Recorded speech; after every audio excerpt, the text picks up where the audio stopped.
Inspirazila.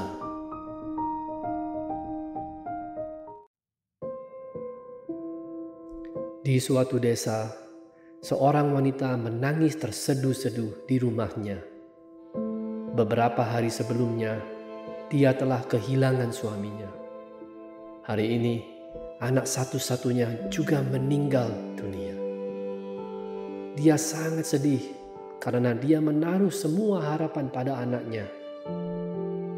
Keesokan harinya, dia berkeliling di desa sambil bertanya kepada semua orang yang dia temui, apakah ada yang bisa menghidupkan anaknya kembali? Dia menangis terus-menerus dan kesedihannya begitu mendalam sehingga banyak orang yang mengira bahwa dia sudah menjadi gila. Lalu seorang kakek menghampiri dia dan berkata, "Aku dengar Buddha akan singgah di desa kita besok. Mungkin kamu bisa minta tolong dari Buddha. Siapa tahu dia bisa membantu untuk menghidupkan anakmu." Esoknya, wanita itu membawa mayat anaknya dan bergegas menemui Sang Buddha. Dia menjelaskan penderitaannya dan meminta Sang Buddha untuk menghidupkan anaknya kembali. Buddha menatap wanita itu dan menyuruhnya untuk meletakkan mayat anaknya di depan dia. Lalu Sang Buddha berkata, "Baik, saya akan menghidupkan anak Anda kembali jika Anda bisa memenuhi satu syarat." Wanita itu menjawab, "Syarat apa saja pasti akan saya penuhi, bahkan jika saya harus mengorbankan nyawa saya sendiri. Sebutkanlah syaratnya." Sang Buddha melanjutkan, "Syaratnya sangat sederhana dan mudah. Datangilah rumah-rumah di desa ini dan dapatkan beberapa biji sawi. Ingatlah satu hal ini, biji-biji sawi tersebut harus kamu dapatkan dari rumah di mana tidak ada orang yang pernah meninggal." Wanita itu bergegas dengan harapan besar karena dia tahu bahwa setiap rumah pasti memiliki biji sesawi. Di desa itu, tanaman sesawilah satu-satunya tanaman yang ditanam oleh para penduduk. Semua orang menanamnya, jadi tentu tidak sulit untuk mendapatkan beberapa biji sawi.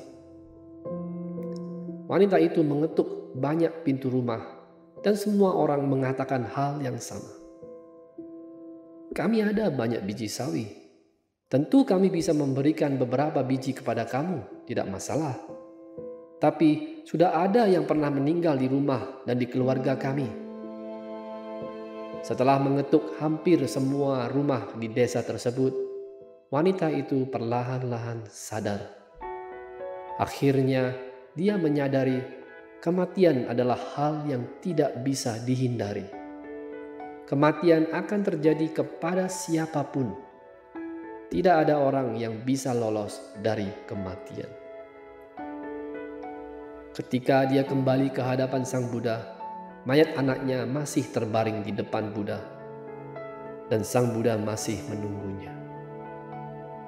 Melihat dia kembali, Sang Buddha bertanya, "Di mana biji-biji sawinya?" Wanita itu berlutut di kaki Sang Buddha dan menyembahnya. Lalu dia berkata, "Saya sudah memahami pesan Anda. Setiap orang akan meninggalkan dunia ini. Kemarin anak saya meninggal. Beberapa hari sebelumnya suami saya meninggal. Mungkin beberapa hari lagi adalah giliran saya. Sekarang saya tidak takut akan kematian.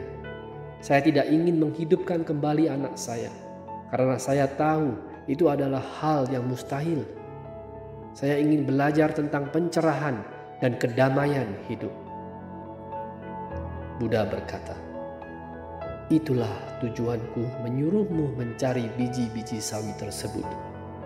Aku berharap kamu bisa terbangun dan menyadari lingkaran kehidupan." Akhirnya, wanita itu menjalani ritual inisiasi Buddha dan menjadi pengikut Sang Buddha. Teman-temanku, satu hal yang bisa dipastikan di dunia ini, kita semua akan menemui ajal kita. Terkadang terlihat tidak adil karena ada orang yang meninggal lebih dahulu daripada yang lain. Dan seperti cerita ini, ada juga yang ditinggalkan beberapa anggota keluarganya sekaligus. Tapi semua ini hanyalah bagian dari lingkaran hidup di dunia ini. Jika tidak ada kegelapan, maka tidak akan ada cahaya. Jika tidak ada kejahatan, maka tidak akan ada kebaikan. Jika tidak ada kesalahan, maka tidak akan ada kebenaran. Dan yang terpenting, tidak ada kematian tanpa kehidupan, dan tentunya tidak akan ada kehidupan tanpa kematian. Memahami dan menerima kenyataan ini sangatlah tidak mudah, terutama jika kita yang terlibat di dalamnya. Sadarilah bahwa hidup kita di dunia ini hanya untuk sementara. Hidup ini jauh lebih pendek dari yang kita harapkan dan yang kita bayangkan. Meskipun demikian, hidup ini indah dan penuh warna. Nikmatilah setiap saatnya. Sayangilah orang-orang di sekitarmu dengan sepenuh hati. Cintailah mereka dan cintailah dirimu sendiri sebelum semua ini berakhir. Terima kasih telah menonton. Kami harap cerita dan pesan dari video ini bermanfaat untuk kalian. Jangan lupa untuk like video ini dan subscribe channel kami. Sampai jumpa di video berikutnya. Inspirazila.